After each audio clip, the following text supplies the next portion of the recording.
Hello and welcome. I am Cepeda. We are back with our hashtag The Leader I Want series, Rappler's campaign that focuses on issues, not personalities, and on platforms, not on gimmicks.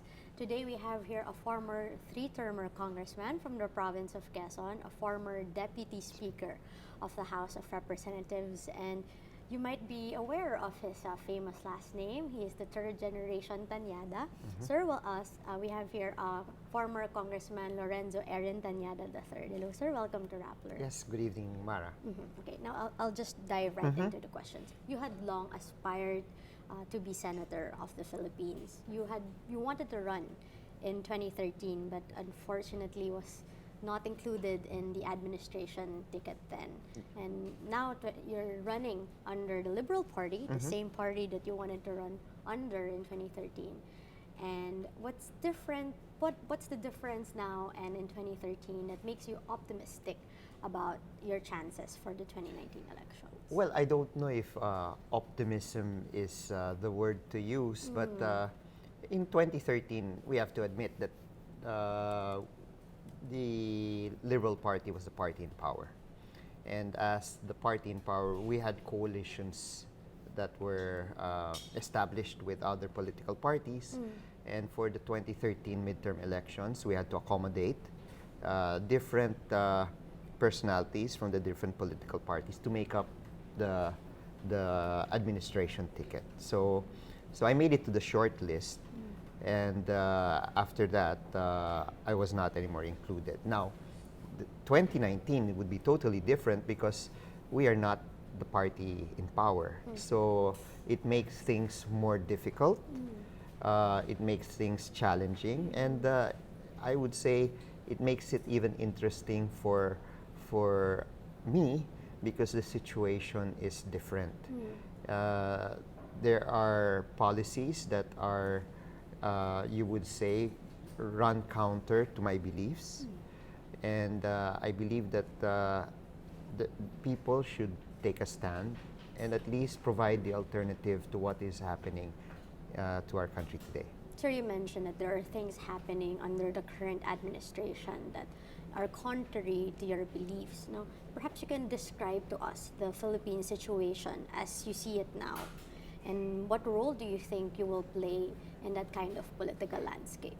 Well, right now, I think the country is enveloped with fear. And I don't know if governing through fear is the right way to go. I would have rather strengthened people's participation in the grassroots to empower them and to make them own decisions of government. And so this is one of the reasons why I feel that the issue of the possible return of tyranny, authoritarianism, is up in the air, and it is time for people to take a stand.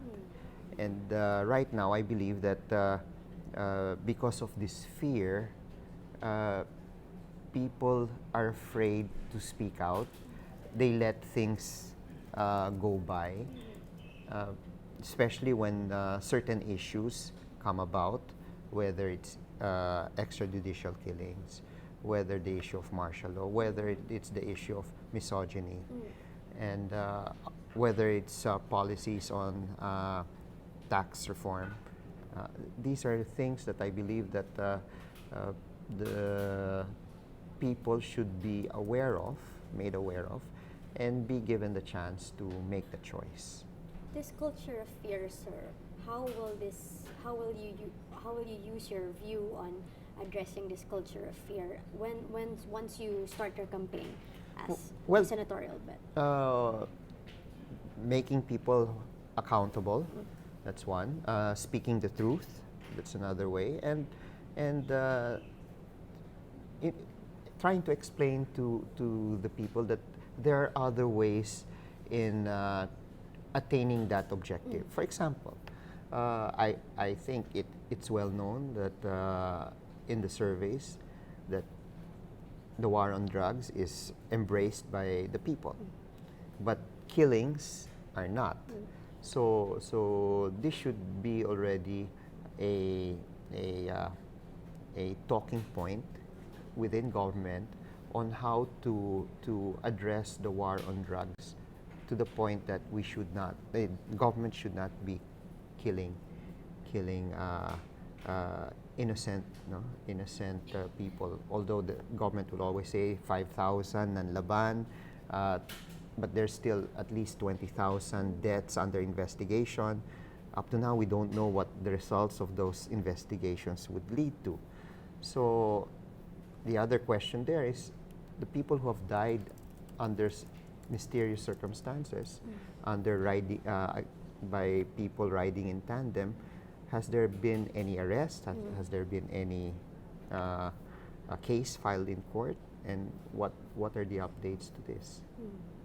Sir, you are no stranger on fighting dictatorship. Yes. You know, during the martial law years, you were a student activist from the Ateneo. Of course, your grandfather was a staunch critic of the Marcos dictatorship. And your father is also, he was known to have staunchly fought to rid the country of the American military bases in Clark and in Subic. Now that you're running for, now that you're finally running for senator, what does the name Tañada mean for you, and this meaning for you, how will you be using that? How will the voters see that during the campaign? Well, I think there's always a space for principled politics, which is lacking at this point in time in the Senate. There's always a space for love of country, although people can have their own definitions on how to love their country. But I believe the Tañada brand is a brand that is appealable across generations. And I feel that, especially for the millennials, is that if a person takes a position, the millennials would want to see that person stick to that position and fight for that position. And I think the record of my grandfather, my father, and myself as a representative in the district would show that. So you mentioned about your job as a congressman in the past years. You mentioned also in your speech when the opposition coalition launched na ikaw ay kaibigan ng mga manggagawa, kaibigan ng mga magsasaka. Now, what have you been doing to give a voice to these marginalized sectors of society? Particularly, what are the laws that you help pass that you are particularly proud of that put forward these advocacies of yours? Well, one, of course, is the extension of the CARP when I was in the House. With regard to labor, we tried to push for the creation of a trade representative office because we feel that trade is the art of war now. If you'd like to protect certain industries, certain jobs in our economy, your trade negotiator should be well equipped. Sad to say, it has not passed Congress. So these are the advocacies that I fought for when I was in Congress, and hopefully, given the opportunity, will continue to fight for in the Senate. Sir, now let's go to this part of the interview where we will help our viewers understand your stance on various national issues. So, Yes. how should we address inflation? Suspend the excise tax. The excise tax that was imposed in 2018. That's one possible option. The other possible option also is to lower the value-added tax. This can immediately address the issue of inflation. So there are two options that can be studied further, that can be easily implemented by this administration if it has the political will to listen to the people. It can't say that the poor are crybabies. The president can say, surrender ako, wala akong magagawa. Meron. He has the power as a president to do these things. So I believe that it just shows that the administration or the economic managers don't like to have their ear on the ground. This is the reason why I mentioned during the launch that the party and the candidates that we present know how to listen, to learn, and to act. What is your view on the train law? Well, again, the train law is good because it lowered the income taxes of people in the formal sector. But again, we have to balance it with the excise taxes that were imposed. Now, it is my opinion that the excise taxes that were imposed are anti-poor. So I would not have agreed to the imposition of excise taxes. I would look at other means to raise revenue. So if I were in the Senate at the time that the train law would be voted on, I would have voted no. Apart from tax reform, how should we address poverty in the Philippines? Well, this is what I always say. The mantra of every government after EDSA is fight poverty. The problem is, after every government, we don't get to hear the answer if they succeeded in beating poverty. Now, the next question is, where do we find poverty? And obviously, we find this in the rural areas, the farmers. That's the biggest sector that experiences poverty. Now, the question, of course, is how do we help the farmers uplift their livelihood? Because what happens right now is that we always look at the output or the production of products coming from the farming sector. And if they hit that, then everybody's happy. The question is, if they do hit it, have the lives of the farmers improved? And the answer there would be no, because when sometimes they're overburdened with loans, no? Or there's really no help from government in trying to address the situations they're in. Now, the only way and this leads to further problems. Right now, the average age of farmers are around 62 years old and above. And the children of farmers do not want to become farmers. So if we really want to address the situation of providing jobs, we have to show to our people that farming has a future. And the only way to do that is for government to step in. Now, you may ask, how does government step in? Well, it can do a lot of things. It's either they provide more free planting materials. We know that irrigation is supposed to be free. Maybe it is also a possibility that there should be some sort of cash for work. In other words, minimum allowance given to the farmers in order to produce a certain number of sacks of rice or sacks of agricultural products. And if they surpass that, then they get an additional incentive. So we have to incentivize the farming sector. Do you agree, sir, that we have to increase the budget for the agricultural Of course, sector? and maybe one way also is to revisit the local government code that devolved the agriculture to the local government units. And I think this is one of the problems, because since you have devolved the Department of Agriculture to the provinces and cities and municipalities, then if the local government units do not have enough funds in their budget, then agriculture is left behind. So now maybe the one way of addressing this is to bring back agriculture to the national level, because I would always consider food security a national government issue. What would be the difference, sir, if it's the national government handling the agricultural sector? Then it's easy to put funds in the different areas. Because of devolution, it's left to the local government units and their funding capabilities. Sir, we're talking about the agricultural sector. So, sir, I'd like to also get your view on the massacre of 9 farmers in Hacienda Nene in Sagay.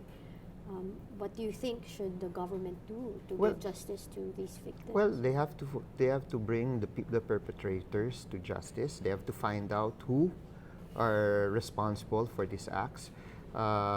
It doesn't mean that there's some sectors saying that these 9 farmers illegally occupied the land, but you do not address the situation by shooting them. No? You address the situation by going to court, going to the police stations, have them arrested if they illegally trespassed the land of others. So again, bullets are not the answer. Those who have perpetrated the crime should be arrested and should be brought to the bar of justice. What is your view, sir, on the war on drugs, the controversial war on drugs, and the extrajudicial killings? Well, again, I think no one will say that they are against the war on drugs. But the way it's being implemented is, I think, the big question that that concerns people. So we have to find out whether, like I said, there's a pending petition in the Supreme Court whether Operation Tokhang is constitutional or not, and we will await what the Supreme Court says with that. It is our position that it is unconstitutional. We believe that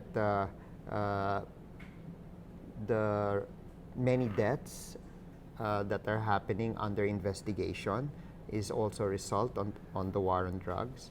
And we feel that the government has not really done anything in trying to address the suspects, the usual suspects riding in tandem. No? That it seems to be the modus operandi that these people are doing. And what is noticeable is that all those who are victims on the war on drugs are people who are wearing slippers. In other words, the poor. We haven't seen, maybe there are a few exceptions, but it's safe to say maybe more than 90% are coming from the poor sector. So this is why you can see that this war on drugs is used to sow fear in the community, such that it helps stifle dissent. It sows fear to even political personalities, because if they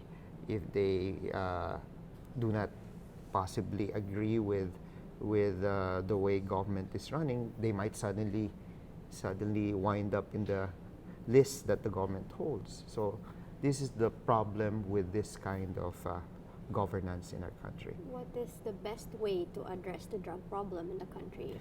Well,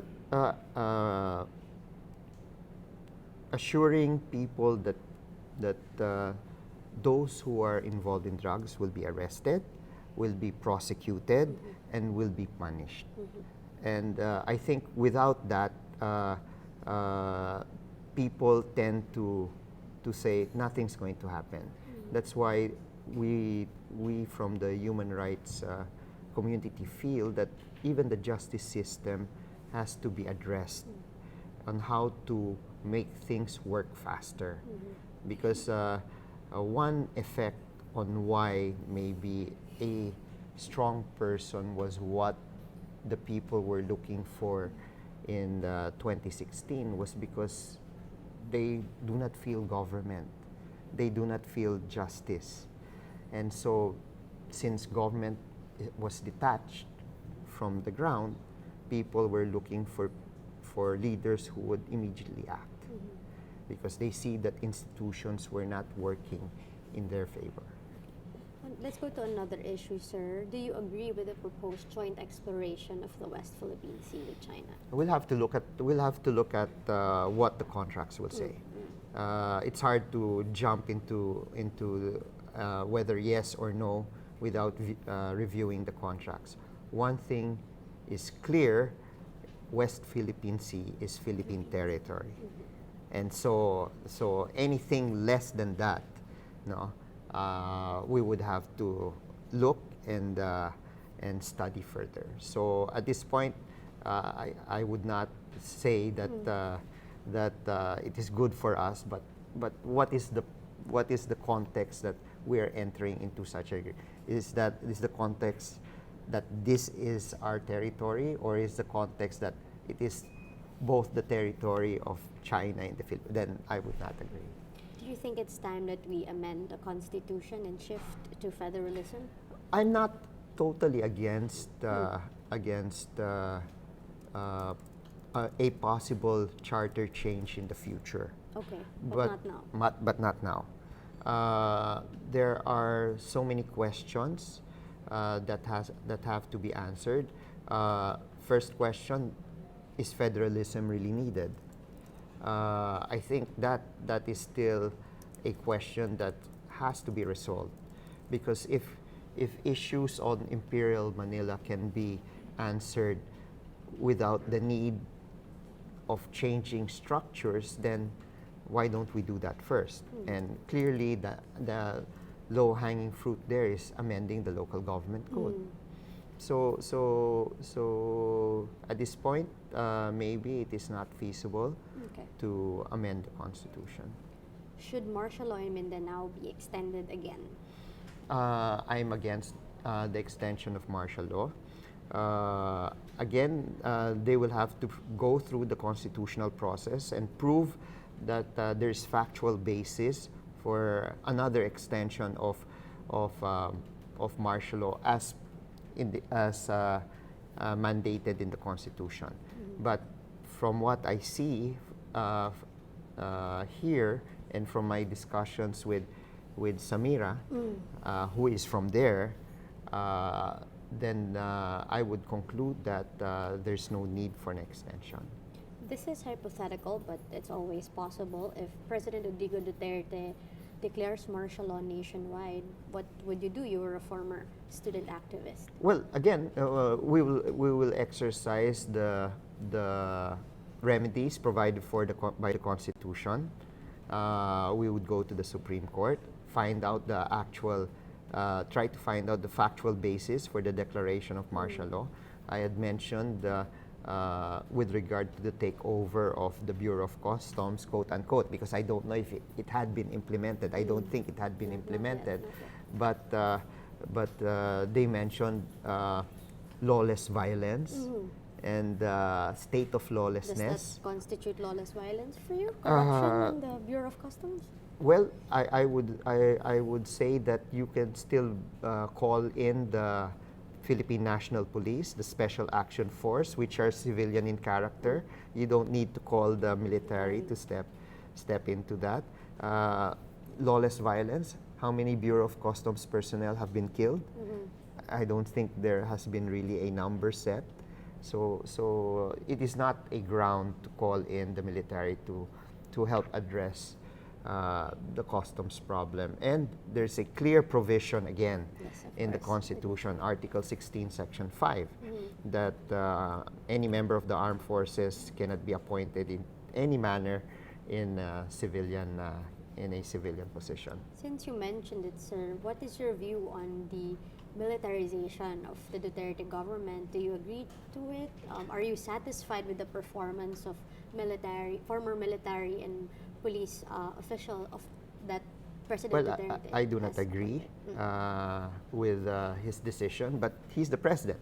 No, so I disagree with his choices. And if you look at it, so far, with the issue of the Bureau of Customs, Customs Commissioner Faldon was not able to do his job. Customs Commissioner Sid La Peña has also failed to do his job. So if these were the barometers, then we feel that maybe the president should widen his choices and not only concentrate in the military sector. Let's go back to the campaign for the 2019 elections. Why the color green? What does it mean, and how does it relate to your branding as Erin Tañada? Well, the color green was my color when I ran in 2004 and 2007. pro-environment. It's a color of life, and so it's refreshing. And because I believe that with a Tañada in the Senate, issues that are not talked about, problems that have to be addressed would be brought out and discussed. For example, again, the issue on poverty. Like I said, it's been the mantra of every administration that we fight the war, fight poverty. But have we succeeded? Now the next question: why have we not succeeded? What are the possible laws that we should do in order to help win the war against poverty? There's no follow through. So these are the questions that, if given the opportunity, we should push in the Senate, and hopefully the Senate would be able to provide the possible legal framework in terms of policy with regard to poverty, with regard to justice, and other issues. You're not the only candidate in the opposition coalition senatorial lineup that that has your own political color. Napansin ko, sir, iba-iba kayo ng kulay. Was that a deliberate decision by the coalition, and how come hindi na po tayo nag-yellow? Well, hindi naman deliberate decision. We weren't told to go in yellow. That's one thing. We weren't told. So we were just told to go with the color that you're comfortable with. And besides, Mara, the economic crisis that the Philippines is facing right now is not exclusive to yellow. Okay. It's also felt by the red, by the blue, by the white, all colors. So this is what we're saying, that the opposition coalition is ready to propose solutions to the problems that our country is facing after we go through the process of listening, learning, and then we act. Sir, you're a long-time member of the Liberal Party since 1992. Yes. I believe. What made you decide to stay with the party? Especially during the administration now that, the Liberal Party, yung mga dilawan, you're being painted as the villains, It has become a derogatory term to be called the dilawan. Why stay on with the party? Out of principle. As a matter of fact, some friends were saying, if I want a chance to win, why don't you leave the LP and join another party? But out of principle and out of my advocacy on political party reform, I felt that it would be in the tradition of being a Tañada to stick to one party. As a matter of fact, in 2013, when I was not included, VP Binay called Invited me. you to join Una. Yes, I'm sure you know about that. And he was grateful that I even called him, and I told him that I can't. I was happy that he considered me, but because of my convictions, my advocacy on political party reform, I believe that political parties still have a future in the country. And I want that hopefully in our generation, we do not look not necessarily on personalities, but on what the party stands for. And that's why I still stay with the Liberal Party, because of what it stood for during martial law and after martial law. And this is despite, the Liberal Party booting you out of the senatorial ticket. Well, they didn't naman. No hard feelings. No hard feelings. It's a necessary consequence when you stand up for what you believe in. Sir, pre-election survey numbers, it's still the same issue that you have now. Yes. The campaign period is already happening soon. What is your plan, sir, to boost your numbers in the coming weeks to make not just the millennials but all the voters remember you on election day? Well, we still have the whole month of November, December, and 5 months after that, more or less 6.5 months. And it will be a tiring 6.5 months. We would be going and reaching out to as much people as possible, creating the networks that need to be created, touching base with former colleagues in the House, former colleagues in the student movement who are now maybe middle-aged also and have been waiting when I would run, and take it from there. We understand, of course, our feet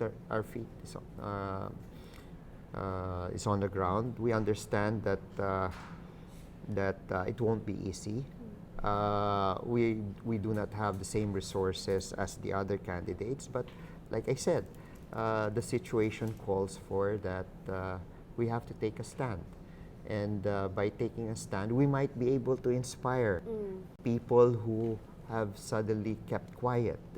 People who have voted a certain way now want to vote a different way. And if they see people with courage ready to take a stand, maybe the opposition may win. Who are the people running your campaign, and how are you being helped by the opposition coalition? Because I understand different candidates have their own teams, Yes. and then the opposition coalition also helps out. So paano po yung dynamics, sir? Well, of course, you have to have a core group that would do the day-to-day planning, and that's a core group of maybe 20 people, given different tasks, not only on communication, social media, but political mapping, reaching out to comrades, friends who are in the provinces. And then you have the old guards, meaning by the old guards are those who were active during the campaign of my father and who are raring to go because their last national campaign was in 2001. So it's a merging of organizations. And then, of course, you have the opposition coalition that would give the final schedule and also try to give the message that the overarching message that the opposition should be carrying and fit it with our own messaging. Will your father be campaigning for you? Yes, he will, and as member and also members of the family. He's 84 years old. He's raring to give his own speeches. He attends also meetings. He misses. Does he miss the political arena? Not necessarily, because there's this thing that there should only be one Tañada. And that was also the same with my grandfather. That's why he retired from the Senate in 1971, not knowing that he would be called out to be a member of the Parliament of the Streets. No? So he retired in 1971, saying that it's the time of the younger ones to take over. So it has always been the belief of my father that his time has passed, and let other leaders or let other Tañadas prosper.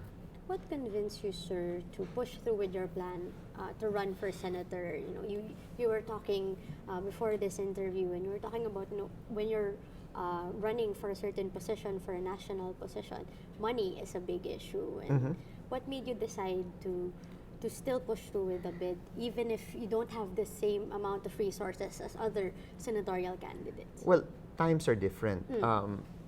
I would say that the people are looking for alternatives to what is happening right now.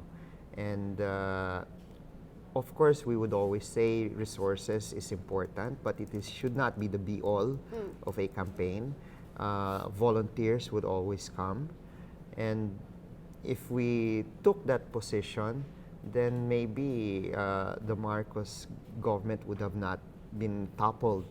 So for us, it is to inspire, to help inspire people, to tell the people that there's still hope, and that fear should not get into the way of the hope that we want to share.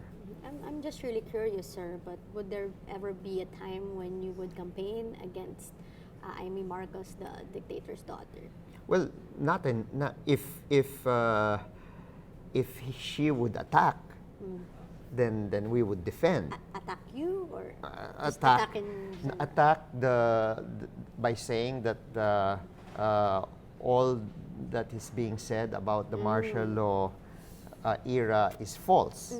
Then of course we would have to defend that as a participant in the rallies, against martial law. So that is the context that I'm speaking of. But to address her personally, I've worked with her in the House, and maybe it would depend on her views on certain issues, and I'd rather debate issues than personalities. Okay. Down to my last few questions for tonight. Any apprehensions about running for senator in 2019? No. Maybe I wish, and I think every candidate would say it, I wish we had more resources. But again, it's not the be-all. I think what the apprehension would be is if I would be able to deliver my message to everyone that's willing to listen. And I think if I'm able to do that, then maybe I'll be able to convince people. So the apprehension there would be maybe because of a limitation on resources, I might not be able to do that. But it should not deter me from trying my best. How did you prepare yourself and your family for your Senate bid? We are in a time when trolls are everywhere. You put yourself out there, there will be attacks. Not just on yourself, but also your family. Paano po kayo nag-prepare para sa ganung scenario? Believing in the truth. I think again, any challenge to the family or to issues should be based on truth. And if truth is there, I think the trolls would not be able to do anything. It would even strengthen our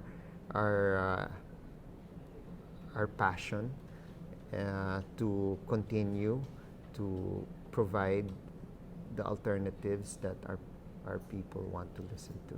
You mentioned alternatives earlier, and for my last question, for tonight, anong alternative ang maihahain ni Erin Tañada para sa mga Filipinos? Ang tatak Tañada ay isang taong handang humanap ng solusyon. At ang solusyon ay hindi lamang nanggagaling sa namumuno, kundi nanggagaling rin sa pinamumunuan. So, Tañada is a believer of people empowerment and is ready to listen, to learn, and to act. And thank you so much, Sir Erin, for joining us today. Thank you. And there you have it. That was former Congressman Erin Tañada, candidate for the Opposition Coalition for the 2019 senatorial elections. This has been the #TheLeaderIWant series. I am Mara Cepeda. Join us again next time.